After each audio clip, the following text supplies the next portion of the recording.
Good evening, everyone. I'm Claire Pittman with the Public Engagement Team, and welcome to the Stormwater Master Plan public meeting for the Bayou, Baton Rouge, Upper Cypress Bayou, Lower Cypress Bayou, White Bayou Watershed, as well as the Cooper Bayou and Lily Bayou Watershed.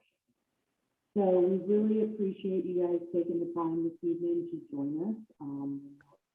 Claire, we're having a little trouble hearing you.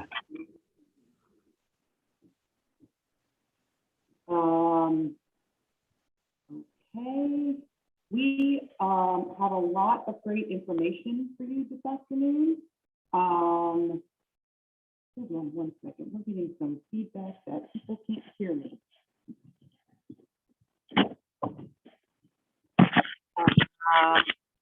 Let me put on these things.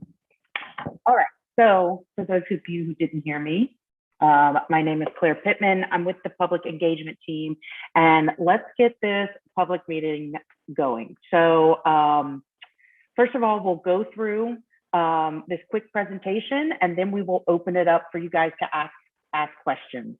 And how you would do that is by clicking the button called Join the Podium. And when you click that button, you'll be able to enter your question in, and then the moderator will read the question to our panelists and they will be able to answer. And just so you guys know, we have members of the HMTB project team, as well as members of the city. And we have our codes and ordinance specialists. So from there, I'm gonna hand the mic off to Jeff Dodrick, our lead modeler. Thank you, Jeff. Thanks, Claire. Hi again. My name is Jeff Dowdrick. I'm the lead technical engineer on the EBR Stormwater Master Plan project. I've also got with me Darby Cressy and Mario Durbick, who were responsible for some of the modeling that we did on the project, as well as Brandon Campo from CSRS, who has been working on the parish's stormwater codes and ordinances. And like Claire said, we've also got some folks from the parish here to help us answer questions if needed later. So tonight we're going to talk about the Stormwater Master Plan that we've been working on for East Baton Rouge Parish. Specifically, we're going to talk about where we're at with the Cypress Bayou, White Bayou, Bayou Baton Rouge watershed, as well as the Cooper and Lily watersheds.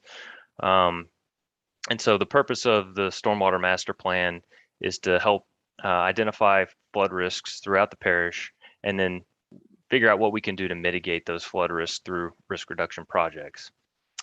And so the way we're doing that is by collecting data about the watersheds, as well as using software models to evaluate where flooding occurs, which is what Darby and Mario will talk about here in just a minute. So doing this helps us understand kind of where the severity of the flooding is, as well as what gets damaged by the flooding, so we can determine where projects are needed. So as we mentioned, we're also reviewing and looking at the codes and ordinances. So Brandon will discuss that a little bit about some of the interim recommendations that have already been made, as well as some of the items that we're currently looking at for future updates.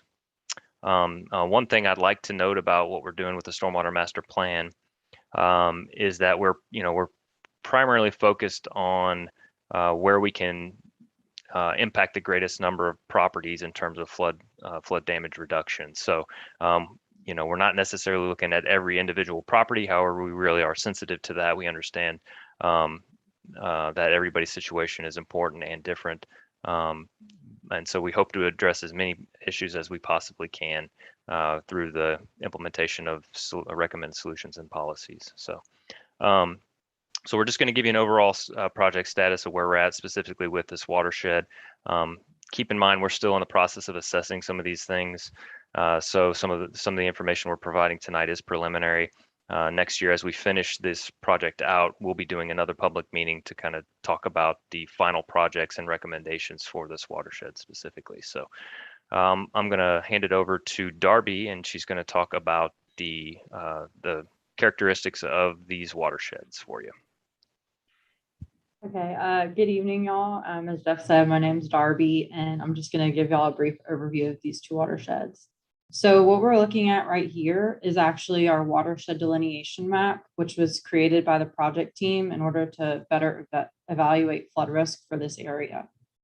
So tonight we're going to be focusing on the Cooper and Lily Bayou watershed, which is located in the northwesternmost portion of the parish and represented by that lighter orange color that you see, and also the Bayou, Baton Rouge, Cypress, and White Bayou watershed, which is the larger of the two watersheds and represented by that richer orange color. So by now you could be wondering, what is a watershed? A watershed is actually an area that drains all of its rainfall to a common outlet, such as a stream or a river. Watershed boundaries are usually determined by the topography of the land, as well as man-made structures, as those dictate where and how the water flows throughout the area. Here we have our LiDAR elevation map, which is showing the historical drainage of the area. Focusing on our two watersheds in particular, the higher elevations are represented by the darker red and brown colors that are mostly found in the northern portion of these two watersheds. The lower elevations are represented by those blues and greens that you see, particularly concentrated in the southern portion of the watershed and along the streams. Historically, Bayou, Baton Rouge, Cooper, and Lily Bayous all flowed from the north into the Mississippi River to the west, while White Bayou and Cypress Bayou flowed southeast into the Comey River. However, today, the drainage patterns of this area have been modified by the addition of the Baker Canal and the South Canal. Today, Cypress Bayou and White Bayou have actually been separated to create upper and lower Cypress and upper and lower White Bayous. The upper White and Cypress Bayous actually flow west into the Mississippi River now through Bayou, Baton Rouge, while lower White and lower Cypress continue to flow southeast to the Comey River. We've also added the Comey diversion to this map. This is going to be constructed as a 12-mile diversion channel to bring water from the upper Comey River to the Mississippi River and provide flood risk reduction for the White Cypress Bayou Baton Rouge watershed.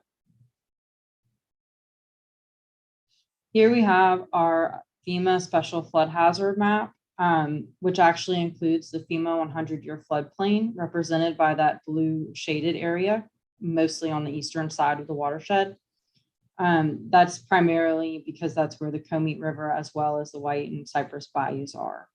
I do want to point out that a 100-year event actually just means that there is a 1% chance that an area is going to experience a flood event in any given year. Not that an area will flood once every 100 years. Also, notice that the development represented by those light gray areas along the Comey River floodplain, because of their locations, this area is subject to backflow from the Comey River during larger rain events. This map shows our surface and subsurface drainage systems throughout the watersheds. The red line represents the watershed boundary, while those blue lines represent the current tributaries throughout the area. The green dots represent the subsurface system, which includes drainage structures such as manholes and inlets, as well as underground pipes. During the data collection effort, over 67,000 subsurface structures were collected, then uploaded into a GIS database for the parish. I do want to point out that subsurface data was not widely collected in the municipalities of Baker and Zachary, as those systems are considered the responsibility of those individual municipalities. However, coordination between the parish and Baker and Zachary is ongoing, as they are considered our project partners and are developing their own drainage projects. Here we have our flood concerns map, which contains data collected from several different sources regarding public concern. These red stars represent repetitive loss and severe repetitive loss structures, 311 call submissions, and submissions from photos sent directly to the project team. It is important to note that many of these stars are clustered around streams and channels, which are often lower elevation areas within the 100-year floodplain. Therefore, this map does tend to correlate with other maps that we've seen so far, such as the FEMA flood map. So now I'm going to hand it back over to Jeff, who's going to take y'all through our tiered modeling approach. Thank you, Darby. So as Darby was discussing there was a lot of data collection performed on the project with channel surveys and structure surveys and things like that. And so what do we do once we have all that information? We take all that information and we create hydraulic models with them so that we can understand, as I mentioned before, where that flood risk is. And so we had a tiered approach to doing that modeling. And so we have 3 tiers. We did a regional model, which helps us understand the bigger events and the backwater from larger events like the August 2016 event. We have a second tier, which is a little bit more detailed. And it's an example of that is that the clay cut bayou that you see on the right-hand side of the screen outlined in black. Those are really just to help us understand how the tributaries within East Baton Rouge Parish are working and provides a little bit more detail there. And then we also did what we're calling a tier 3 model, which is kind of a localized model where we actually include enclosed drainage systems like subsurface systems and pipes. And it helps us understand a little bit better about street flooding and those kind of things. So different amounts of detail as we go on, as we go down in tiers there. And so what I'll do is I'll show you a quick example of each of those. If you see this red box here on the screen, I'm going to zoom in on that spot and we'll talk a little bit more about each of those tiers. So that tier 1 model, which I mentioned, is a regional, kind of a regional model. That'd be the entire Amite River Basin, which is almost about 3,000 square miles. So it's a very large watershed. And so we don't get to as much detail with the modeling when we do that. So we're only including major structures and things like that. So it's a little bit lower resolution, but it like I said, helps us understand those backwater impacts. The tier 2 model, which is that tributary model, such as clay cut or Cypress or white bayou, those help us understand kind of from a neighborhood level, a little bit more detail about where flooding is happening throughout those tributaries. And we're including a little bit more detail, more structures, bridges, culverts, things like that. And then the tier 3 models that we're doing go into even more detail, where we go look at different pipe sizes, street flooding, enclosed drainage systems, as you can see on the right there. So those are all the same location, just different varying degrees of detail. And so we have to do this because of the computation power. So we're kind of limited by that. So we have to kind of break this into pieces and analyze it in 3 separate chunks. So Mario is going to talk a little bit more about that here. Mario, take it away. Thank you, Jeff. Hi, everyone. My name is Mario Durbik, and I am the engineer with HNTB Corporations. As mentioned, I was the one tasked with developing and analyzing HEC-RAS models for both Cooper Lily and Baton Rouge Cypress white watersheds. In the next few slides, we will look at the HEC-RAS and PC Swim model simulations and results. Just to remind everyone, the HEC-RAS models are part of our previously mentioned Tier 2 modeling approach, and PC Swim is part of the Tier 3 approach. What we're looking here is the HEC-RAS model simulation of the 13-inch in 24-hour rainfall event. First, we're going to be looking at Cooper Lily, and then next one will be Baton Rouge Cypress white watershed. So why do we develop these models? By developing them, we are able to determine some important drainage features of the watersheds. Some of these features include range of flows in main channels, as well as the smaller streams, locations of the overbank flows, flooding extents, and the depths of the flooding in particular areas. And once we find those out through the models, we are then able to use the results that tell us how much flooding is happening in the combination with the property values within the flooded areas. And then we can figure out the damages that the flooding causes for that particular area. What we ultimately want is we want to come up with a dollar figure in damages that particular flooding causes. Furthermore, we use all this information to prioritize with the largest damages and the biggest flooding extents, and then we try to find a possible solution to minimize flooding in those areas. If you look at the map or the model simulation, yellow stars indicate possible solutions and projects that we have identified.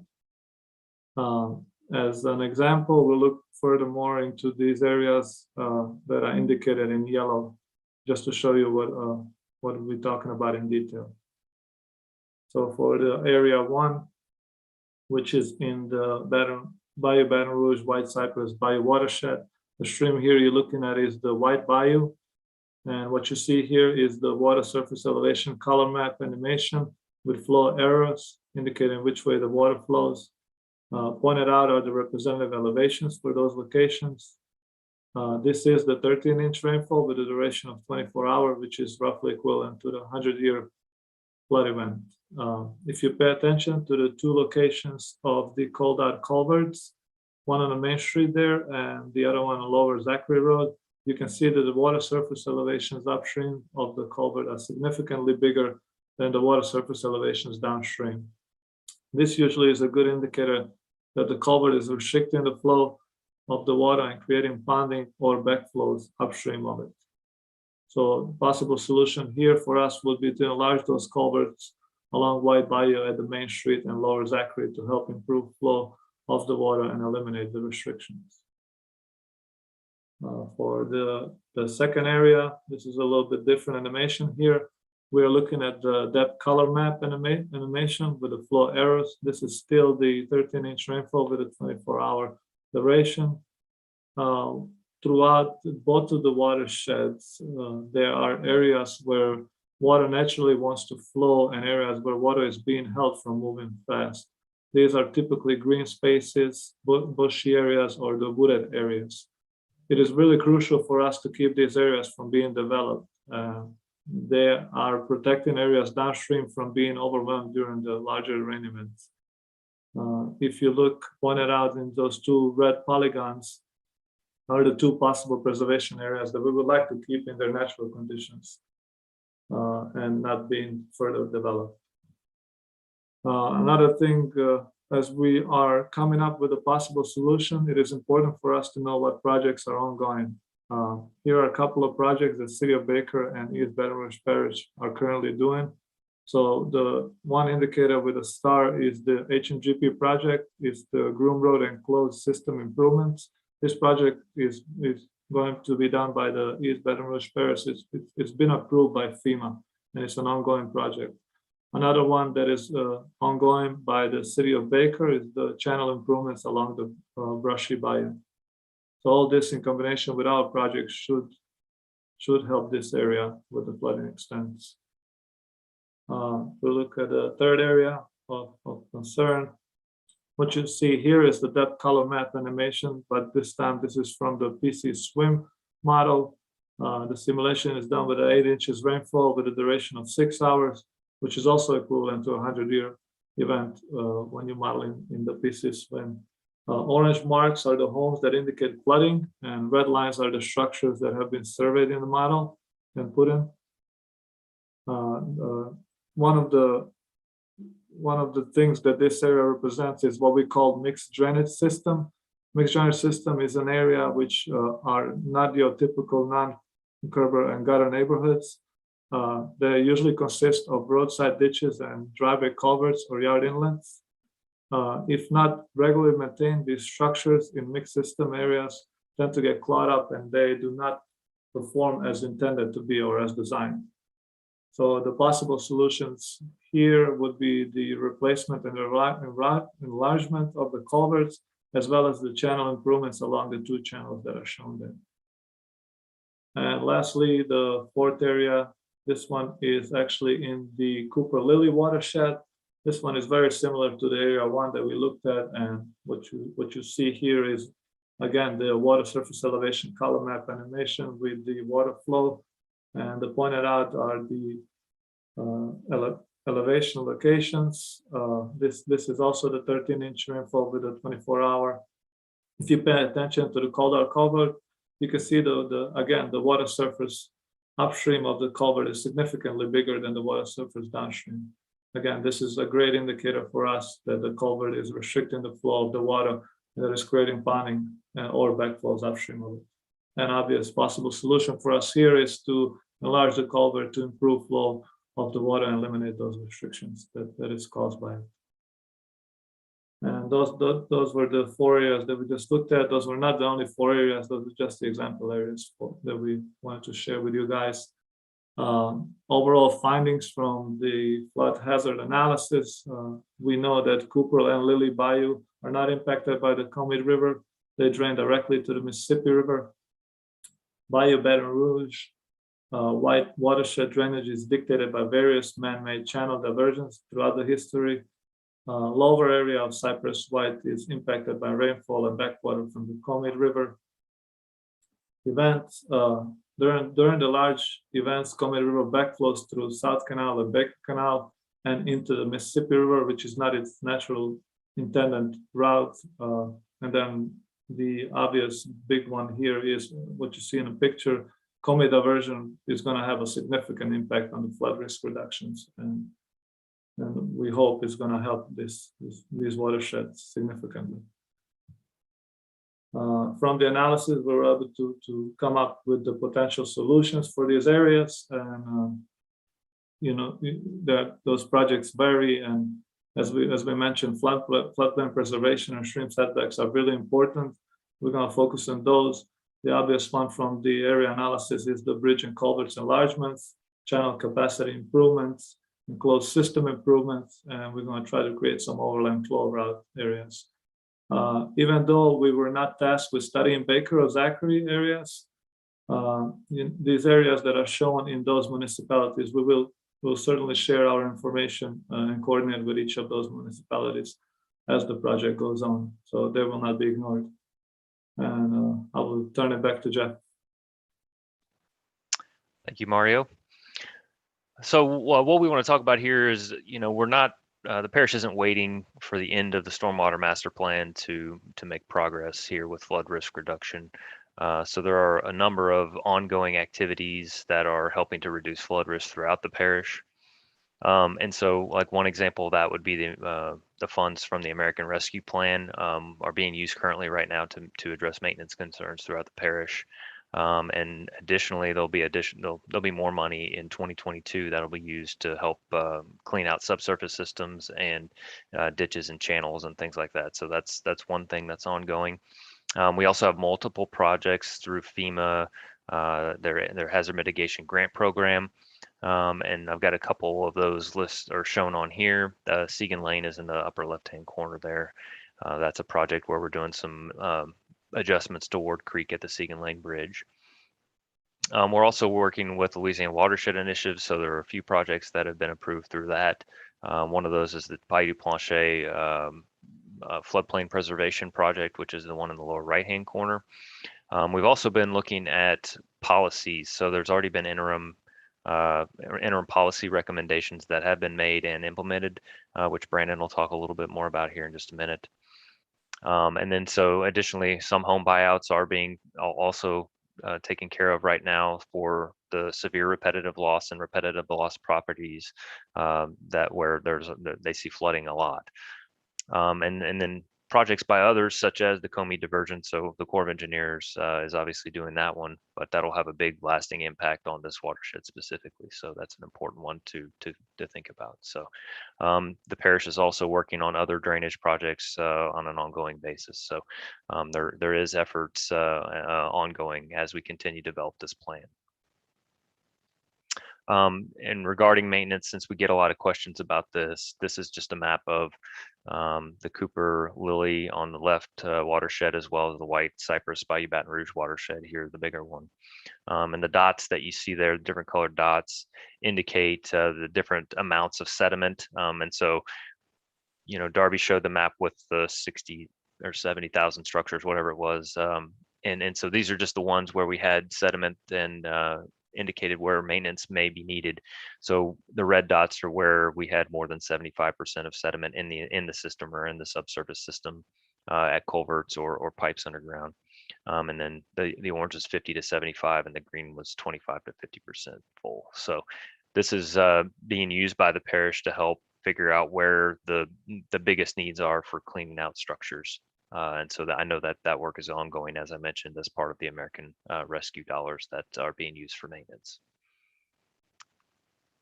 And then Brandon is going to talk to us a little bit about some of the interim and proposed recommendations we're looking at for the UDC. Yes, absolutely. Thanks, Jeff. My name is Brandon Campo. I am a water resources engineer with CSRS, and as he said, we're working on the updates to the codes. And as Jeff mentioned earlier on, there are some updates that have already been implemented. We made recommendations in the parish, incorporated these into the code already. The first of those is a stormwater conveyance check.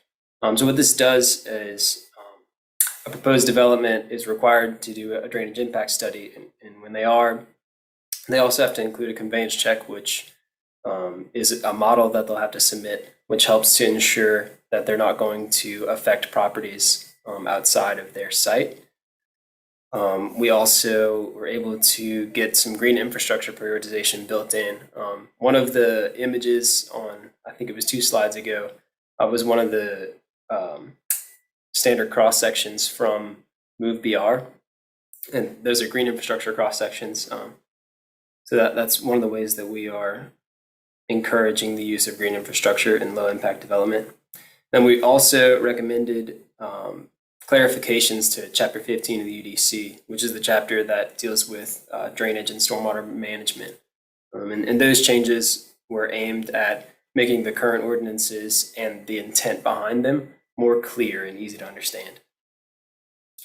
Now, moving forward, and this is the part that I'm the most excited about, we get to use the models that we've developed, the models that Jeff and Mario talked about, and the information that Darby presented, and we can use those computer models to assess future changes to the UDC, assess their effectiveness.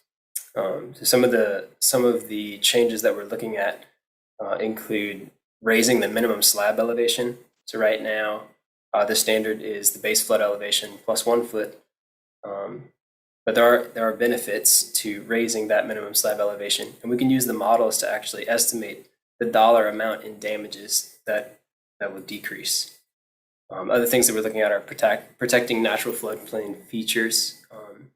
So there is that Bayou du Plancher area. So we're able to assess those areas across the parish. If we can go to the next slide. We're also looking at fill requirements. So there's requirements for the location of where fill is placed. So we wouldn't like it to be placed right up to the edge of the channel. But also requirements for volume. So offsetting the volume of fill that's placed, especially in those floodplain areas. And then finally, we're looking at updates to the drainage requirements for new developments.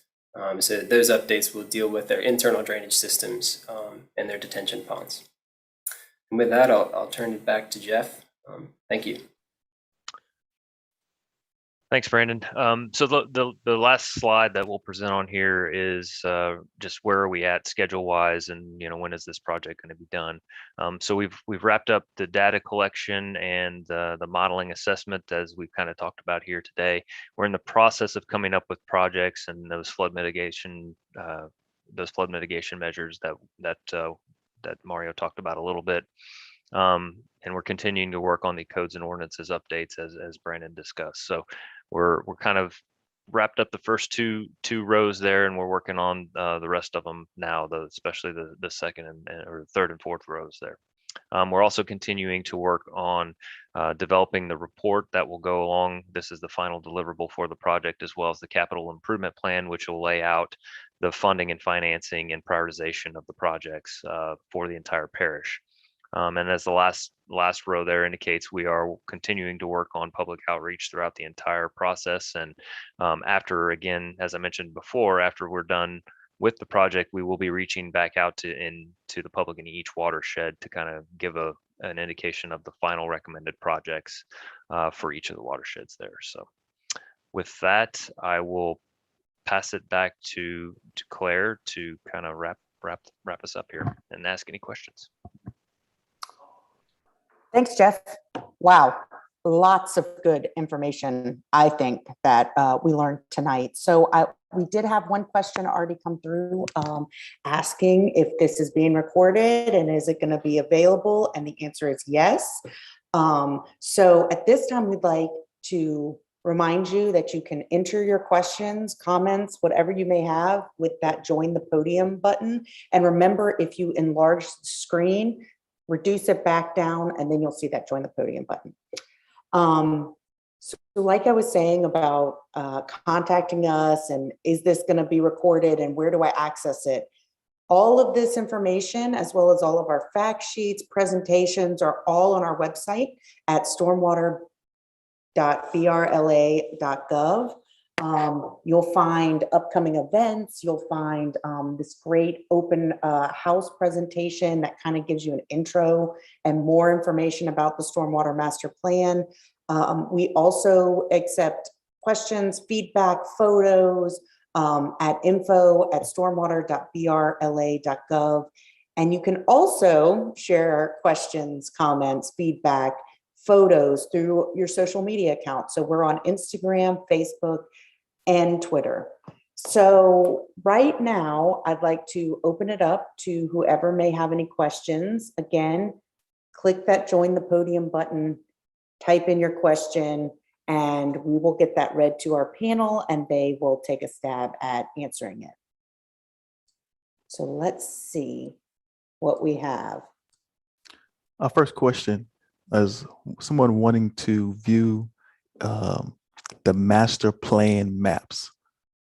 Is there somewhere to view the master plan maps for in-person viewing? And Jeff, I think we can speak there to how the plan is being developed and the capital improvements plans that will be released. Okay, and is that in reference to kind of where the flood risks are and where the projects are, or is that more just in reference to learning more about the watershed? I know we have obviously maps on the stormwater.brla.gov website, so you feel free to go there and look at the maps on that website. As we get done with the reporting, there will be additional maps that will be available that indicate, where we find the flood concerns to be and what projects that we would be implementing to mitigate those risks. Those aren't currently ready yet, but we anticipate those to be ready sometime second quarter of next year. Thank you, Jeff. Next question is, what downstream effects do you anticipate by enlarging the culvert sizes? Yeah, that's a great question. One thing that we didn't mention, as we look at, enlarging channels or channelizing or making channel improvements, as well as enlarging culverts, that is one thing that we do assess. We do assess downstream impacts to doing those types of things. So that is something that we are looking at and verifying downstream impacts and trying to mitigate that as much as we possibly can. If we find that we put a project in and it causes substantial downstream impacts, then it would probably not likely move forward. So that is something that we do consider and look at. And there are other things that we can do to help mitigate that additional flow downstream, such as detention areas and things like that. And the floodplain preservation is another great example of that.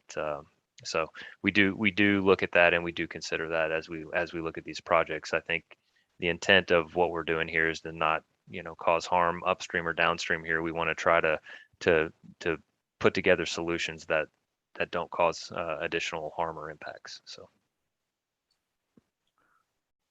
will the diversion canal make drainage better or worse north of the canal? I don't know the answer to that question yet. We're working with the Corps of Engineers to get some of the data associated with the Comey diversion. So we have not gotten everything yet, and so we haven't been able to assess that. So once we get the rest of the information, we're hoping to be able to determine kind of what the impacts will be to the surrounding areas a little better. So I apologize, but I do not have an answer for that tonight.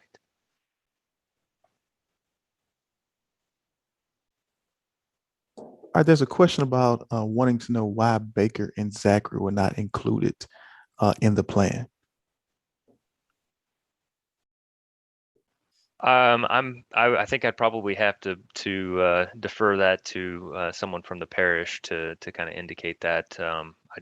I know that especially from the maintenance standpoint, Baker and Zachary both have their own capital programs that help to maintain and improve those systems throughout those areas, and there are some shared system and shared channels and things like that. So I don't know, Kevin, I see you're on. Do you have anything you want to add to that? No, I think that's most, Kelvin, sorry. you know, they do have their own efforts that they do, and we'll share the information that we have with them. But this particular model was focused mostly on East Baton Rouge and the parish of Baton Rouge. So that's where the focus was.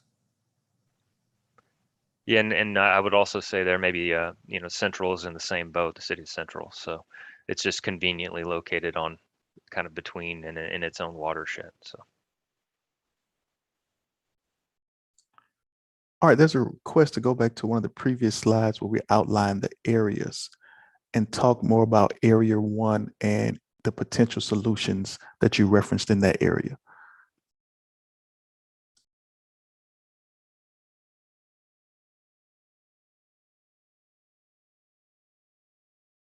I'm assuming we're talking about this specific area.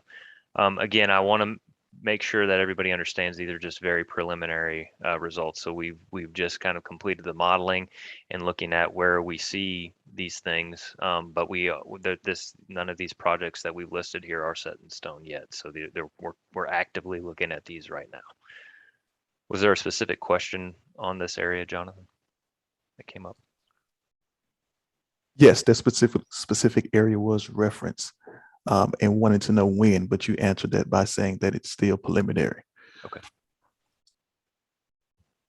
Yeah, and I know, again, one thing about this watershed specifically, the Comey diversion will impact in one way or another most of the areas throughout this area. So we may be seeing a project right now, but it may not be a project once the Comey diversion is in. So just something that we're looking at, and so we'll know a little better, like I said, once we get a little bit more information about the Comey diversion from the Corps of Engineers. But so we're kind of having to take everything we find right now with a grain of salt until we can see how that impacts things. Thanks, Steph. So we have no more questions currently in the queue, but if you do have a question, please click that join the podium, type your question in, and we will get that answered from our team. Now, if perhaps you come up with a question later and the meeting has ended, Jeff, would you mind going back one slide? We are accepting questions through info@stormwater.brla.gov, as well as any question you enter into the structure that we're watching this meeting in, PIMA, we will capture that as well.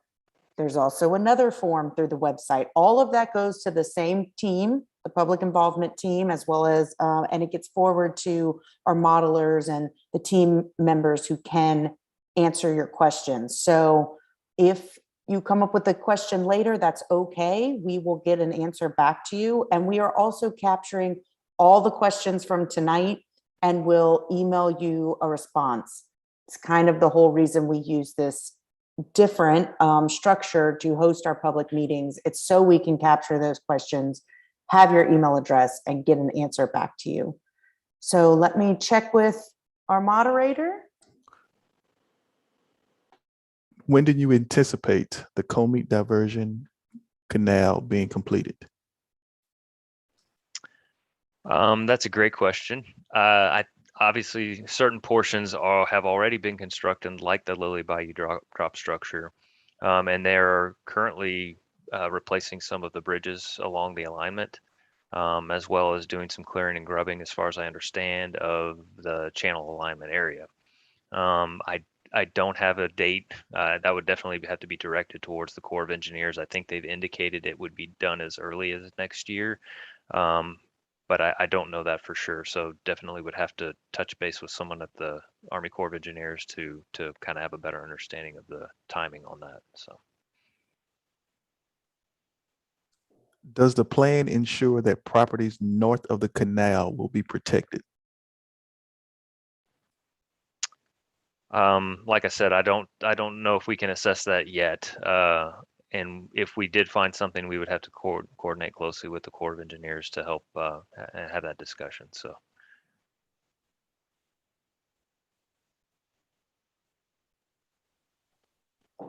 All right, thank you, Jeff. So that is the last question we have at this point. Again, if you have any other questions that come up, email us at info@stormwater.brla.gov. All attendees will get a follow-up email tomorrow with the, or maybe it's not tomorrow, but within the next week of the presentation and the email address. So, don't worry. We are here to answer your questions. And at this time, if any of our panelists have anything else they'd like to say, or Mr. Hill. No, I'd just like to thank everybody for, one, their participation tonight, and two, for the panelists for sharing the information.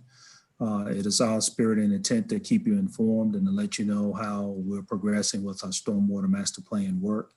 And please connect online if you like additional information. So thank you. Thanks, Kelvin. Yeah, thank you so much. All right, well, with that, I'm gonna close this meeting, and remember, just reach out to us and we'll get back to you within the next week or so. Have a good evening.